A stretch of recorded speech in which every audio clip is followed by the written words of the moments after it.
Well, good morning, everybody. Just arrived last night back from NATO, 2 days apart from my battle buddy, so it's good to see him this morning. Good to see you, Mr. Chairman. You too, sir. Where there was a historic outcome. I want to start with that real quick. I think there's so much news, so many things happening that oftentimes big, momentous moments get missed. What President Trump accomplished in NATO yesterday was game-changing and historic. A shift in burden sharing to European responsibility in NATO that most would have said was impossible at the beginning of his term. But he said NATO needs to pay up. They started in the first term, and here in his second term, we've accelerated that. 32 NATO countries committed to spending 5% of their GDP on defense, on actually investing in the NATO alliance. So I hope with all the ink spilled, all of your outlets find the time to properly recognize this historic change in continental security that other presidents tried to do, other presidents talked about. President Trump accomplished it. It's a huge deal. You see, we're here this morning because in hunting for scandals all the time, in trying to find wedges and spin stories, this press corps and the press corps miss historic moments. You miss historic moments like 5% at NATO, which when you hear, I was in the closed door briefing, I wish there could have been cameras in there. When you heard the prime ministers and presidents of other countries, to a man and to a woman, looking at President Trump and saying, this never could have happened, never would have happened. It seemed impossible 5 years ago, 2 years ago, 8 years ago. But here we are because of your leadership.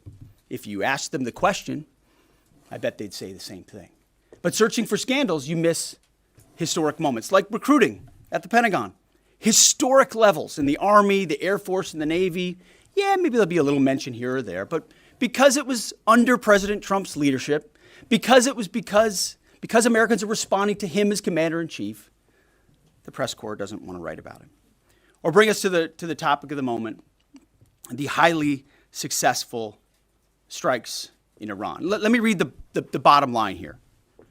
President Trump directed the most complex and secretive military operation in history. And it was a resounding success, resulting in a ceasefire agreement and the end of the 12-day war. There's been a lot of discussion about what happened and what didn't happen. Step back for a second. Because of decisive military action, President Trump created the conditions to end the war, decimating, choose your word, obliterating, destroying Iran's nuclear capabilities. I want to read some of the assessments that have been provided because whether it's fake news, CNN, MSNBC, or the New York Times, there's been fawning coverage of a preliminary assessment. I've had a chance to read it. Every outlet has breathlessly reported on a preliminary assessment from DIA. I'm looking at it right now. Again, it was preliminary, a day and a half after the actual strike, when it admits itself in writing that it requires weeks to accumulate the necessary data to make such an assessment. It's preliminary. It points out that it's not been coordinated with the intelligence community at all. There's low confidence in this particular report. It says in the report there are gaps in the information. It says in the report multiple linchpin assumptions are what this assessment, a linchpin assumption, you know what that is? That means your entire premise is predicated on a linchpin. If you're wrong, everything else is wrong. And yet, still, this report acknowledges it's likely severe damage. Again, this is preliminary, but leaked because someone had an agenda to try to muddy the waters and make it look like this historic strike wasn't successful. I'm going to get to the chairman in a moment because he's going to lay out the particulars for you based on his professional military experience. But here's what other folks are saying. The DIA that put that report out says this is a preliminary low-confidence report and will continue to be refined as additional intelligence becomes available. How about the Israeli Atomic Energy Commission? The devastating U.S. strikes on Fordow destroyed the site's critical infrastructure and rendered the enrichment facility inoperable. Have any of these quotes made their way into the New York Times or the Washington Post? MSNBC? CNN? Any of these quotes? How about this one? This is a new one from the UN, the United Nations. No friend of the United States, or certainly Israel often. Here's the head of the UN Atomic Energy Agency this morning, Rafael Grossi, U.S. and Israeli strikes caused enormous damage to Iran's nuclear sites. Don't take my word for it. How about the IDF's chief of staff? I can say here that the assessment is that we significantly damaged the nuclear program, setting it back by years. I repeat, years. The Iranian foreign minister, the spokesman, our nuclear installations have been badly damaged, that's for sure. I'm sure that's an understatement. John Radcliffe, the director of the CIA, putting out a statement just last night. CIA can confirm that a body of credible intelligence indicates Iran's nuclear program has been severely damaged by recent targeted strikes. This includes new intelligence from a historically reliable, very different than preliminary assessment with low confidence. He's saying historically reliable and accurate source and method that several key Iranian nuclear facilities were destroyed and would have to be rebuilt over the course of years. CIA continues to collect additional reliably sourced information to keep appropriate decision makers fully informed. How about DNI Tulsi Gabbard yesterday? She writes, and I quote, "New intelligence confirms what POTUS has stated numerous times. Iran's nuclear facilities have been destroyed." Institute for Science and International Security President David Albright, overall, Israel and U.S. attacks have effectively destroyed Iran's centrifuge enrichment program. Time and time again, I can go down the list. Those that understand, those that see, those that do proper assessments recognize that what the United States military did was historic. And again, before I pass it to the chairman, because you, and I mean specifically you, the press, specifically you, the press corps, because you cheer against Trump so hard, it's like in your DNA and in your blood to cheer against Trump, because you want him not to be successful so bad, you have to cheer against the efficacy of these strikes. You have to hope maybe they weren't effective.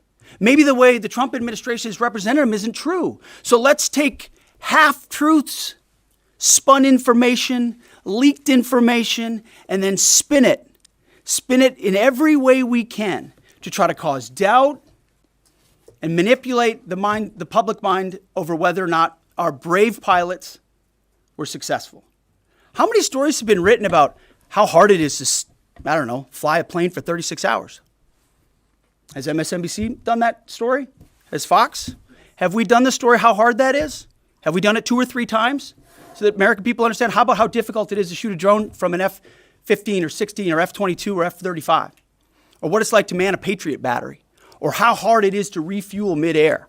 Giving the American people an understanding of how complex and sophisticated this mission really was. There are so many aspects of what our brave men and women did that because of the hatred of this press corps are undermined because your people are trying to leak and spin that it wasn't successful. It's irresponsible. And folks in this room are privy to that information because of the proximity here in the Pentagon.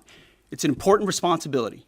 And time again, classified information is leaked or peddled for political purposes to try to make the president look bad. And what's really happening is you're undermining the success of incredible B-2 pilots and incredible F-35 pilots and incredible refuelers and incredible air defenders who accomplished their mission, set back a nuclear program in ways that other presidents would have dreamed. How about we celebrate that? How about we talk about how special America is, that only we have these capabilities? I think it's too much to ask, unfortunately, for the fake news. So we're used to that. But we also have an opportunity to stand at the podium and read the truth of what's really happening. And the reality is you want to call it destroyed, you want to call it defeated, you want to call it obliterated, choose your word. This was an historically successful attack, and we should celebrate it as Americans. And it gives us a chance to have peace, chance to have a deal, and an opportunity to prevent a nuclear Iran, which is something President Trump talked about for 20 years, and no other presidents had the courage to actually do. So with that, I want to hand it over to the chairman of the Joint Chiefs. They've done technical analysis on this, not just on the strike, but also on our Patriot defenders, on Al Udeid. And Mr. Chairman, I'll hand it over to you. Good morning. Thank you, Mr. Secretary, and good morning, and all of you. Thank you for being here. As a follow-up to my comments on Sunday's press conference, I wanted to give you a few updates this morning on something I'm honored to do as a chairman, and that's a chance to get to talk about some of our service members and the incredible things that they do on behalf of our nation. And I apologize ahead of time for the length and the detail. Today, I'm going to brief you on a couple things. First, I'm going to talk about our air defenders at Al Udeid in Qatar and their actions on Monday. Then I'm going to walk you through a little bit about the academics that went into the attack against Fordo, the massive ordnance penetrator weapon, and we're going to show a video that highlights the effects that weapon has. Of course, nobody was down inside the target, so we don't have video from the target. First, on Monday, as the President has stated, on Monday morning we began to receive indications and warnings that Iran intended to attack U.S. bases in the region. That morning, building on the work that CENTCOM Commander Eric Kurilla had done, and on the orders of the President, at Al Udeid Air Base in Qatar and around the region, we assumed a minimum force posture. Most folks had moved off the base to extend the security perimeter out away from what we assessed might be a target zone, except for a very few Army soldiers at Al Udeid. At that point, only 2 Patriot batteries remained on base, roughly 44 American soldiers responsible for defending the entire base, to include CENTCOM's forward headquarters in the Middle East, an entire air base, and all the U.S. forces there. The oldest soldier was a 28-year-old captain. The youngest was a 21-year-old private who'd been in the military for less than 2 years. So let's put ourselves out there for a second. Imagine you're that young first lieutenant, you're 25 or 26 years old, and you've been assigned as the tactical director inside the command and control element. You, at that age, are the sole person responsible to defend this base. Listening next to you is your early warning operator whose job is to notify you of imminent attack. There's 5 people inside a vehicle and 5 people outside of a vehicle around these, a total of, as I said, 44. By the way, you've sat in the Middle East for years, deployed over and over again, extended multiple times, always being prepared, but unsure of when that particular day will come that you must execute your mission and not fail at doing it. In this case, these Patriot crews were deployed from Korea and Japan as part of our U.S. forces there to ensure that we had the most capable missiles in the CENTCOM area of responsibility. As the day continues, you start to hear more and more chatter in the information space about a pending attack. And as the sun starts to set in the west, you get orders from your higher headquarters to make sure that your missile batteries are pointed to the north. There are just a few other teammates. It's hot, you're getting nervous, and you expect an attack. Outside of those Patriot vehicles, your hot crew, which is 1 NCO and 4 additional soldiers, turns a key and relinquishes control of those missiles to that young lieutenant inside the vehicle. And you wait.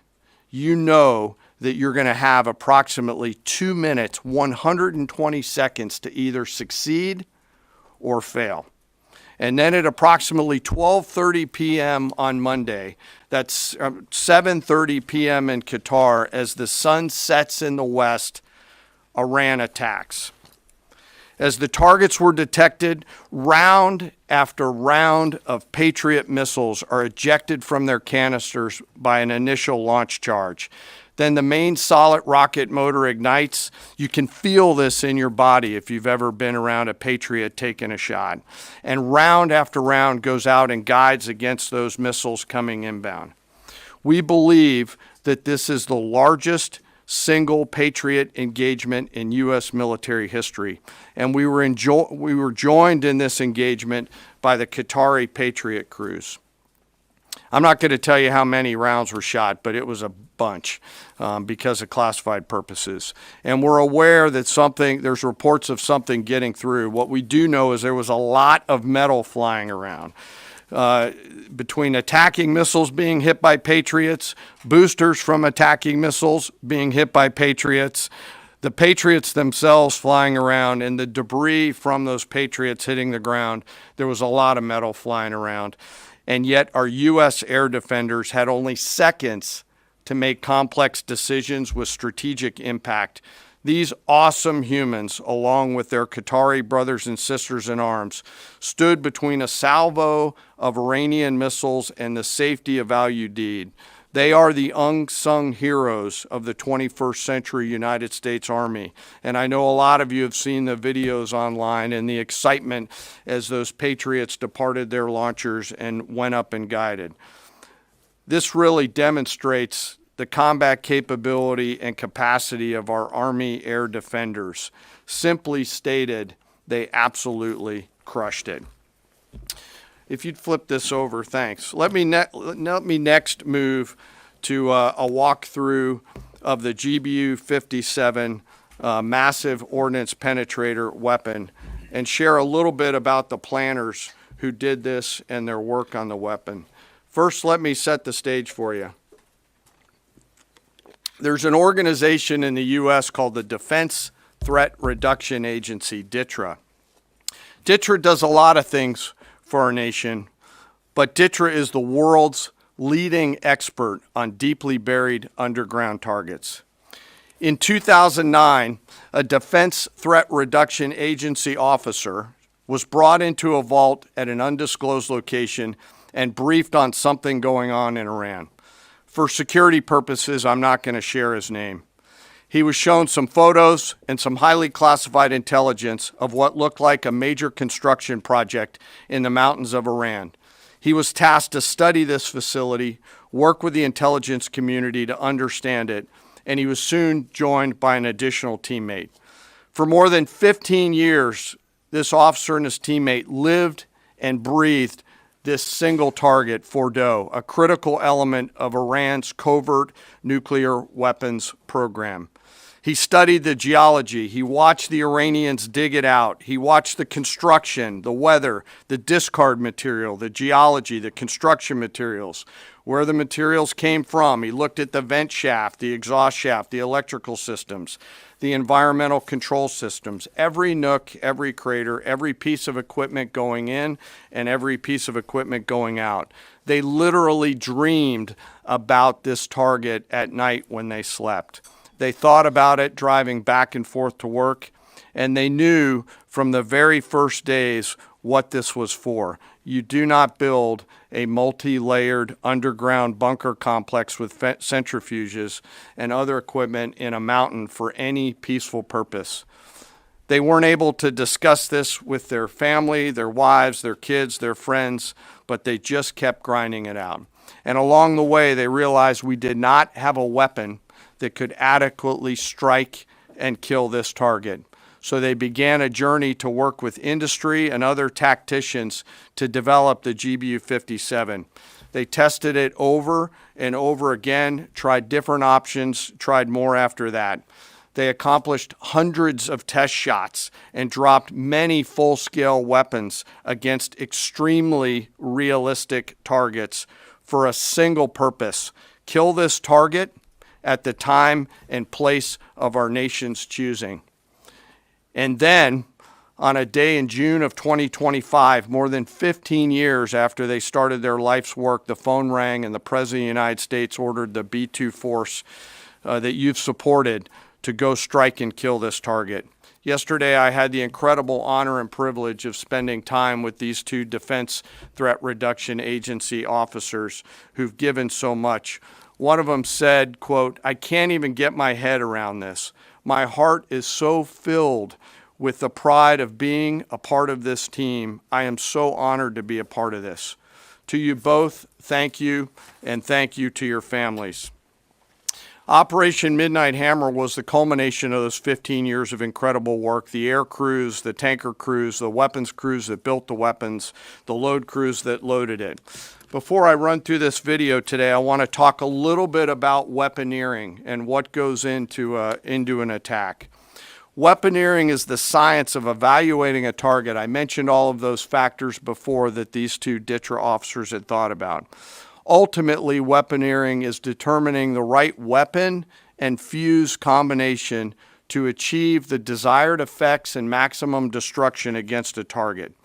In the case of Fordo, the DTRA team understood with a high degree of confidence the elements of the target required to kill its functions, and the weapons were designed, planned, and delivered to ensure that they achieve the effects in the mission space.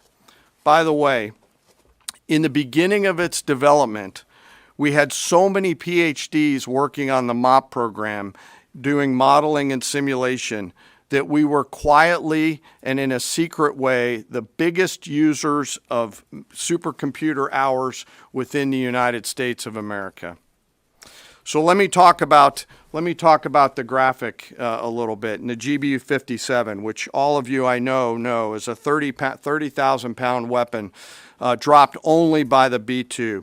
It's comprised of steel, explosive, and a fuse, programmed bespokely each weapon to achieve a particular effect inside the target. Each weapon had a unique desired impact angle, arrival, final heading, and a fuse setting. The fuse is effectively what tells the bomb when to function.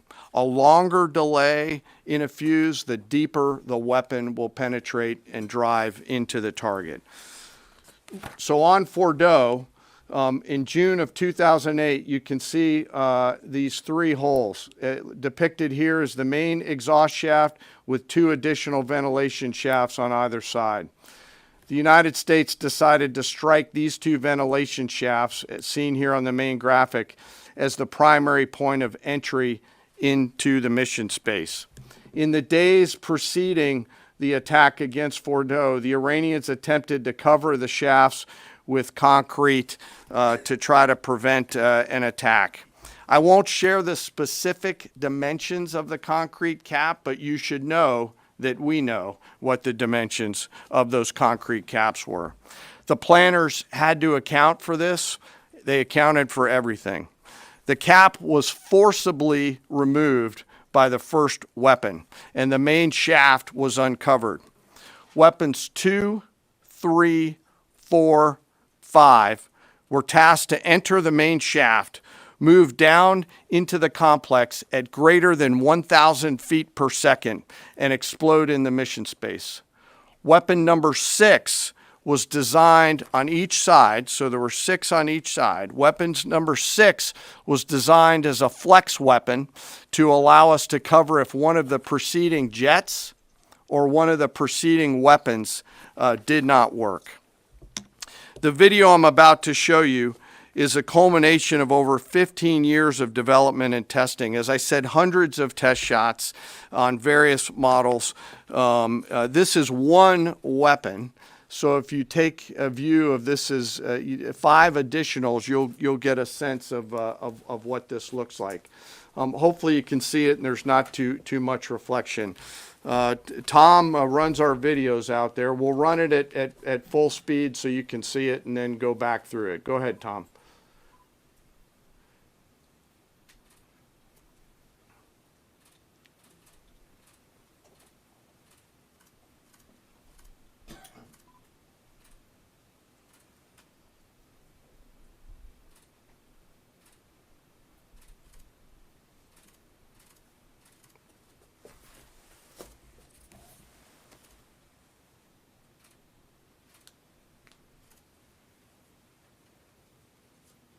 Keep it going for a minute. You'll see inside the mission space.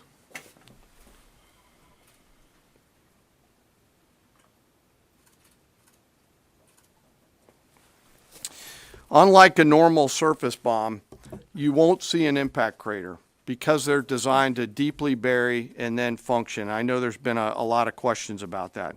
All 6 weapons at each vent at Fordo went exactly where they were intended to go. A bomb has 3 effects that causes damage: blast, fragmentation, and overpressure. In this case, the primary kill mechanism in the mission space was a mix of overpressure and blast ripping through the open tunnels and destroying critical hardware. The majority of the damage we assessed based on our extensive modeling was a blast layer combined with the impulse extending from the shock. Imagine what this looks like 6 times over. A point that I want to make here: the Joint Force does not do BDA.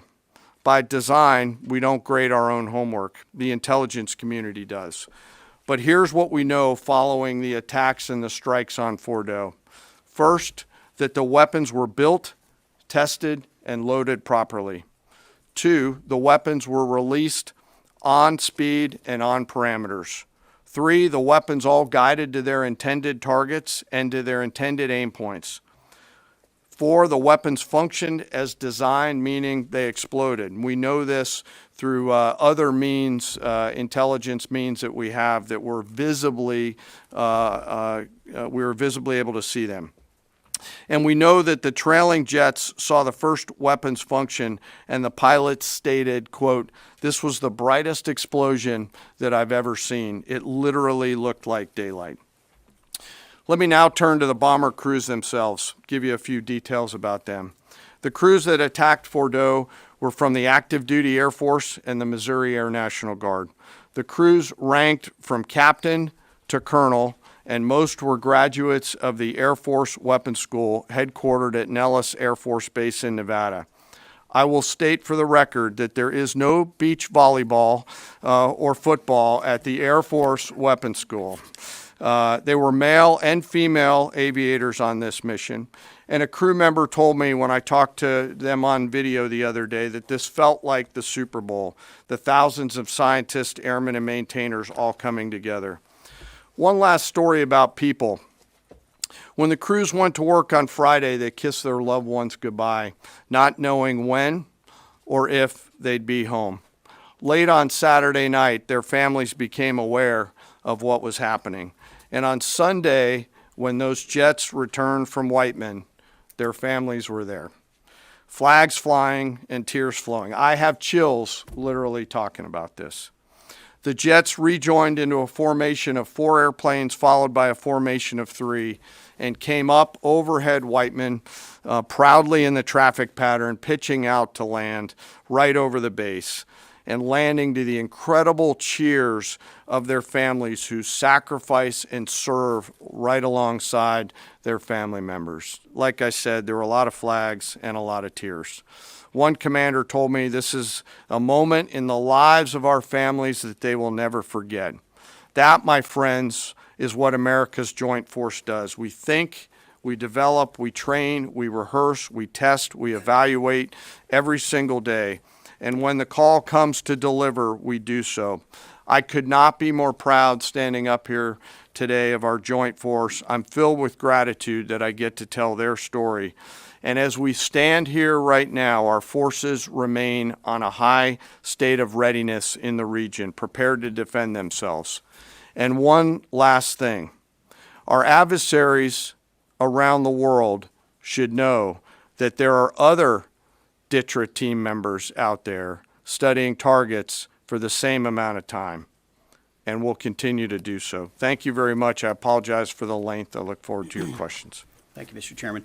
I would just thank you, by the way, for that extensive work, the lay down. I mean, even, do you have that laser pointer? Okay. Yes, sir. Thank you, squaring me away as always. I mean, even in just the public reporting, if you see the post-strike shaft of the 3 holes, the vast majority, and fairly so, the vast majority of speculation has been, those are the 3 strike points.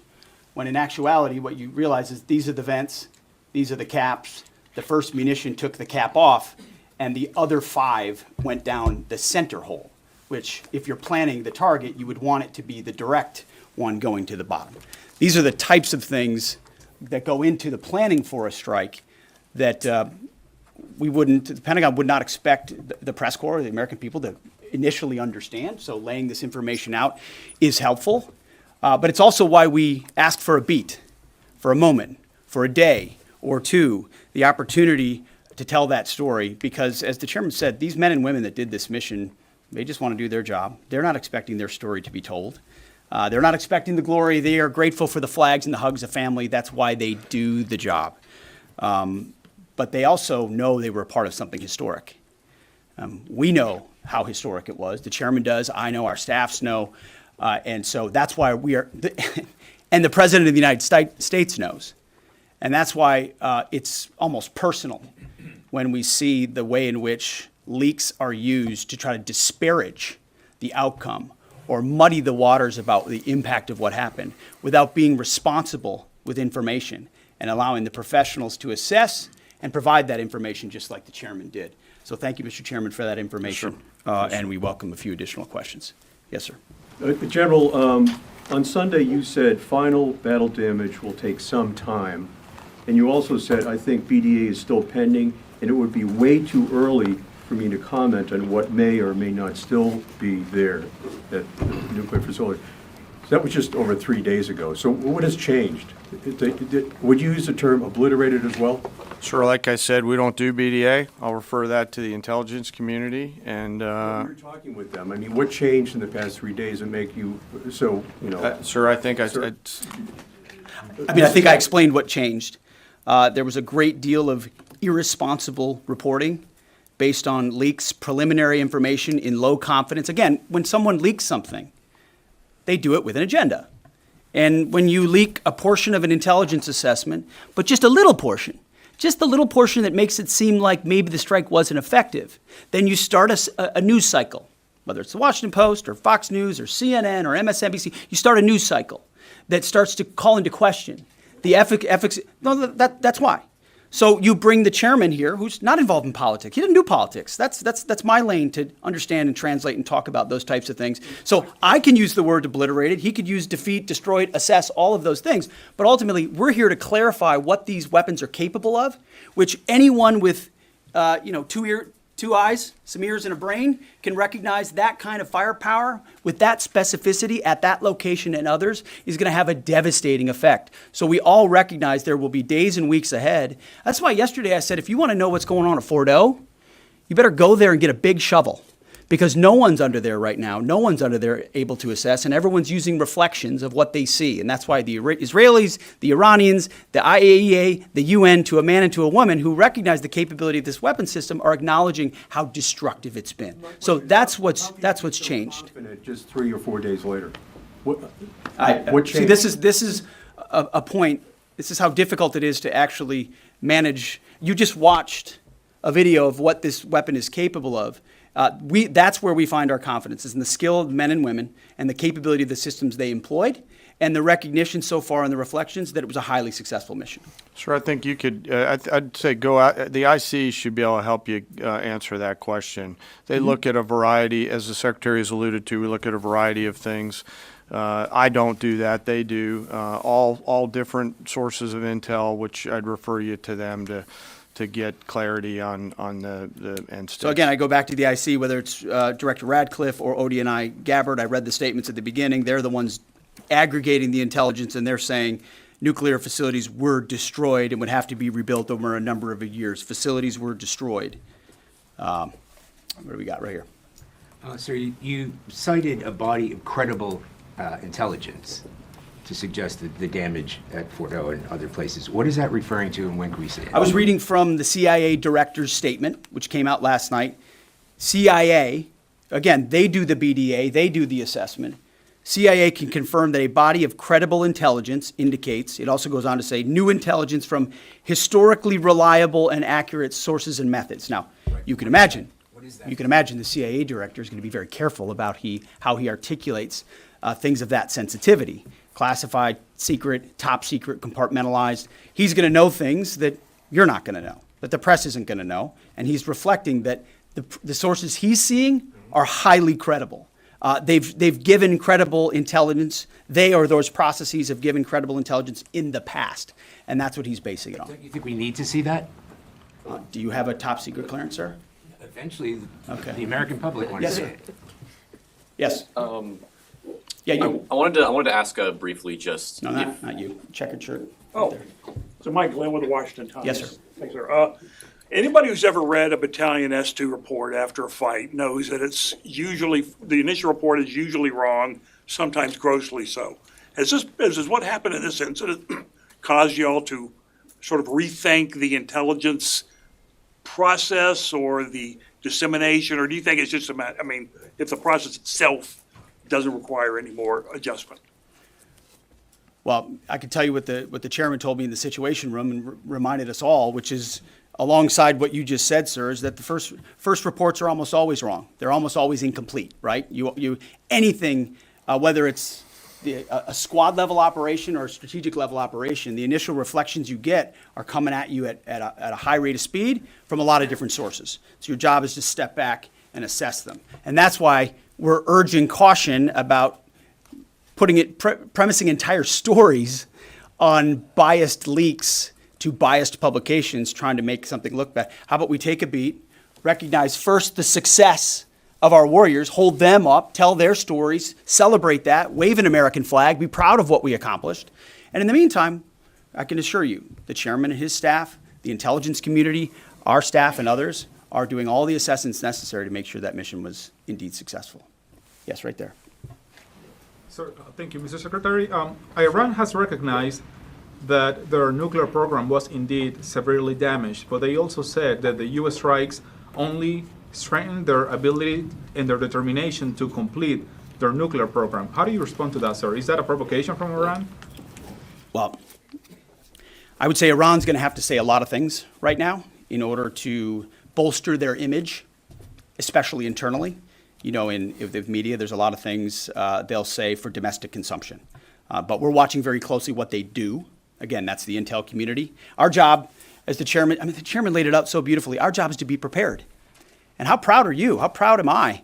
I didn't know the full story of those men and women 15 years ago who've been pointing at that target. That makes me proud to be an American. That's an awesome story. I hope we can tell more aspects of that in an unclassified way in the future. That's a great thing to know. Our job is to be prepared when the commander-in-chief calls based on those assessments. So, of course, our IC, the Intelligence Committee, will keep watching what Iran does and pay attention to that. But the president has created the contours, the opportunity for a deal, for peace, in something that the world said was intractable, that wasn't possible. And we got that peace, that ceasefire, that option, because of strength, because of his willingness to use American military might that no one else on the planet can do with the kind of planners and operators that the chairman just laid out. Yes, sir. Right there. Yep. Me, sir? Just a quick question. There's public imagery available saying that highly enriched uranium was moved out of Fordo before the strikes. Is that accurate? Have you seen that? And Mr. Chairman, a question for you. Have you been pressured to change your assessment or give a more rosy intelligence assessment to us by any political factors, whether it's the president or the secretary? And if you were, would you do that? Yeah, well, that one's easy. No. No, I have not, and no, I would not. My job as the chairman is to offer a range of options to the president and the National Command Authority to deliver the risks associated with each of those, and then take the orders of the National Command Authority and go execute them. I've never been pressured by the president or the secretary to do anything other than tell them exactly what I'm thinking, and that's exactly what I've done. And the highly enriched uranium? There's nothing that I've seen that suggests that we didn't hit exactly what we wanted to hit in those locations. That's not the question, though. It's about highly enriched uranium. Do you have certainty that all the highly enriched uranium was inside the Fordo mountain, or some of it, because there were satellite photos that showed more than a dozen trucks there 2 days in advance? Are you certain none of that highly enriched uranium was moved? Of course, we're watching every single aspect, but Jennifer, you've been about the worst, the one who misrepresents the most intentionally. What the president says. I'm familiar. Report about the ventilation shafts on Saturday night, and in fact, I was the first to describe the B-2 bombers, the refueling, the entire mission with great accuracy. So I take issue with that. I appreciate you acknowledging You that have this was the issues. first the most successful mission based on operational security that this department has done since you've been here, and I appreciate that. So Absolutely. we're looking at all aspects of intelligence and making sure we have a sense of what was where. Why not acknowledge the female pilots that also participated in this mission? The early messages that you sent out only congratulated the boys. So when I say something like our boys and bombers, see, this is the kind of thing the press does, right? Of course, the chairman mentioned a female bomber pilot. That's fantastic. She's fantastic. She's a hero. I want more female bomber pilots. I hope the men and women of our country sign up to do such brave and audacious things. But when you spin it as, because I say our boys and bombers as a common phrase, I'll keep saying things like that, whether they're men or women. Very proud of that female pilot, just like I'm very proud of those male pilots. And I don't care if it's a male or a female in that cockpit, and the American people don't care. But it's the obsession with race and gender in this department that's changed priorities. We don't do that anymore. We don't play your little games. Yes, Do you right know there. for certain that the uranium was removed from the facility before the B-2 struck? So I'm not aware of any intelligence that I've reviewed that says things were not where they were supposed to be, moved or otherwise. Yes. Kelly Meyer with News Nation, and just off the top, want to say we're grateful for the service of these pilots and everybody that serves. I wanted to ask you, the CIA statement said, when possible, they will provide updates and information to the public for transparency, and I believe that's what we're looking for here. Do you commit to share the Defense Intelligence Agency report when it is ready, so the American people can understand more about the intelligence assessment? Well, actually, the report that was discussed, this preliminary report, was what's called a restrike report. So it comes to us to give us an assessment whether a target would need to be restruck, right? That's the reason why. So it's based on internal feedback loop that we're supposed to have access to. Unfortunately, someone took advantage of that. But whatever is supposed to be made public will be, but whatever has to stay sensitive Sir, will be can as I well. just jump in? You know, one of the things that I'm trying to do through this journey that we're on together, of course, transparency, but also the requirement to really protect these capabilities. I guess the time's up. So there's a balance in there, right? We do need to preserve options should the nation and the joint force be tasked to go do something again. So I'm confident we'll find the middle ground, but there are some things that if asked, I'd want to not release related to. So we're going to leave it right there. I want to thank the heroism of our men and women in the military. What they accomplished is truly historic, setting back the Iranian nuclear program untold number of years. It was a devastating attack. We appreciate you covering it. Thank you very much, Mr. Chairman. Thank you. Maybe to talk a little bit more about their role, sir. You can close.